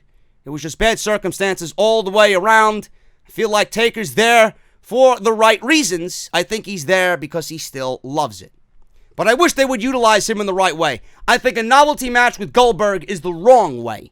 I just don't think it's good for anybody, and especially it's not good for the fans. I wouldn't have gone to Saudi at all myself. I don't care who they would have booked me with. I just would not have gone. End quote. Well, respect to Batista for not wanting to go no matter who they would have booked him against. And he's right. He's right. He tried to change Undertaker's mind, and he didn't do it. Why didn't he change the Undertaker's mind? Maybe the Undertaker realized that the amount of money that WWE was offering him for that one match was too good to turn down. So is he really there because he loves it? Or is he there because he wanted a $2 million payday from WWE?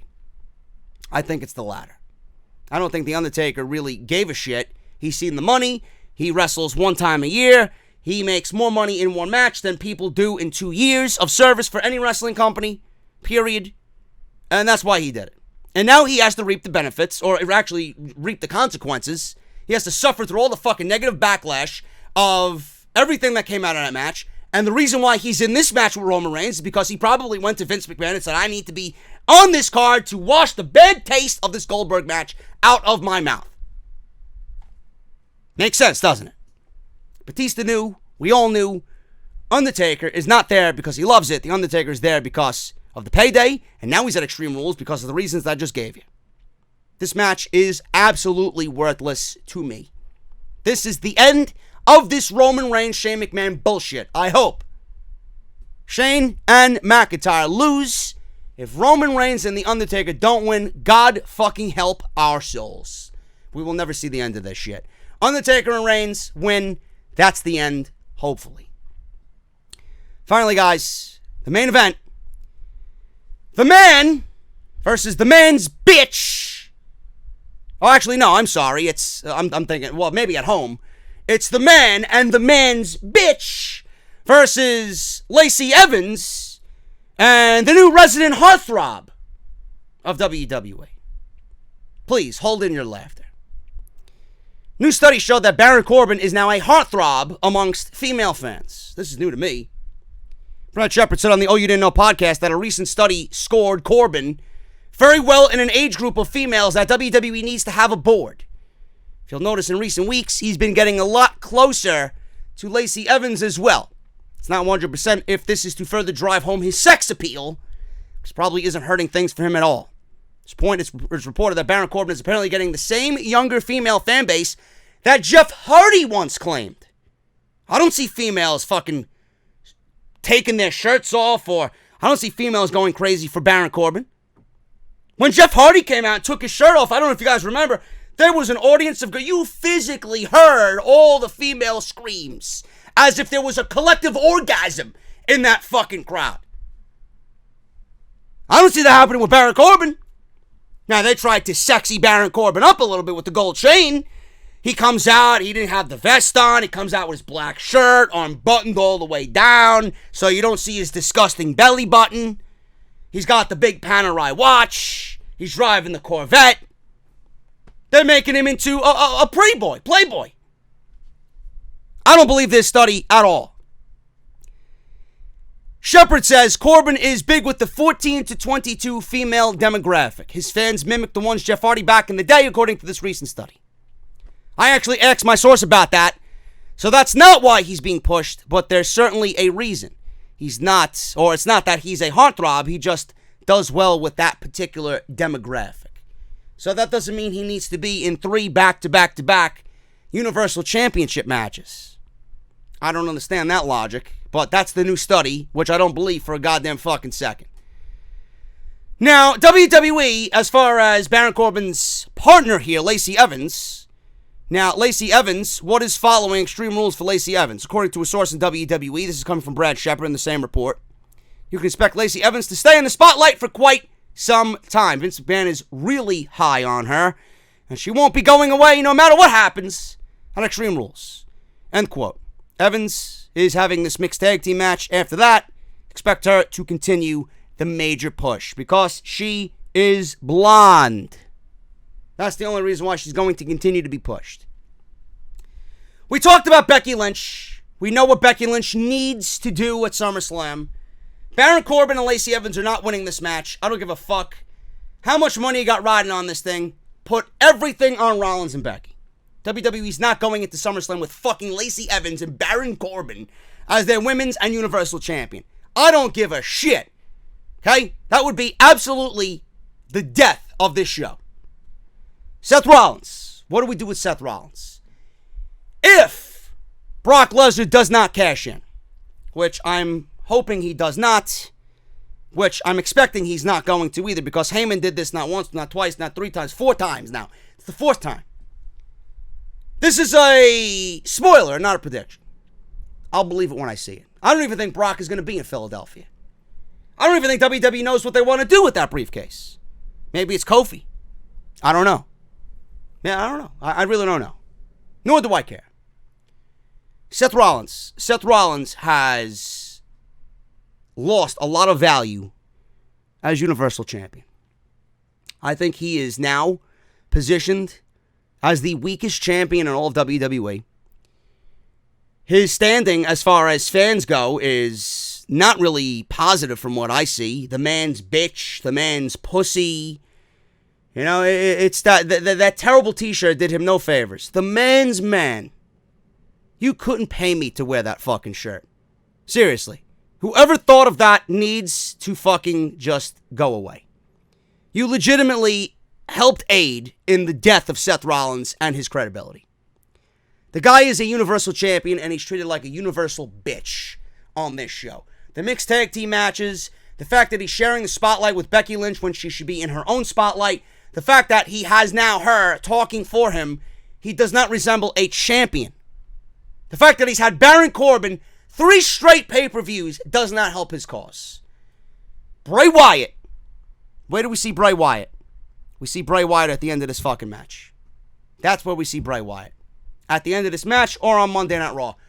There is absolutely no one on Monday Night Raw or SmackDown Live that you could put in that Universal Championship title picture and make me give a shit about what the title means and what Rollins is doing. Bray Wyatt needs to come in. WWE needs to let him in.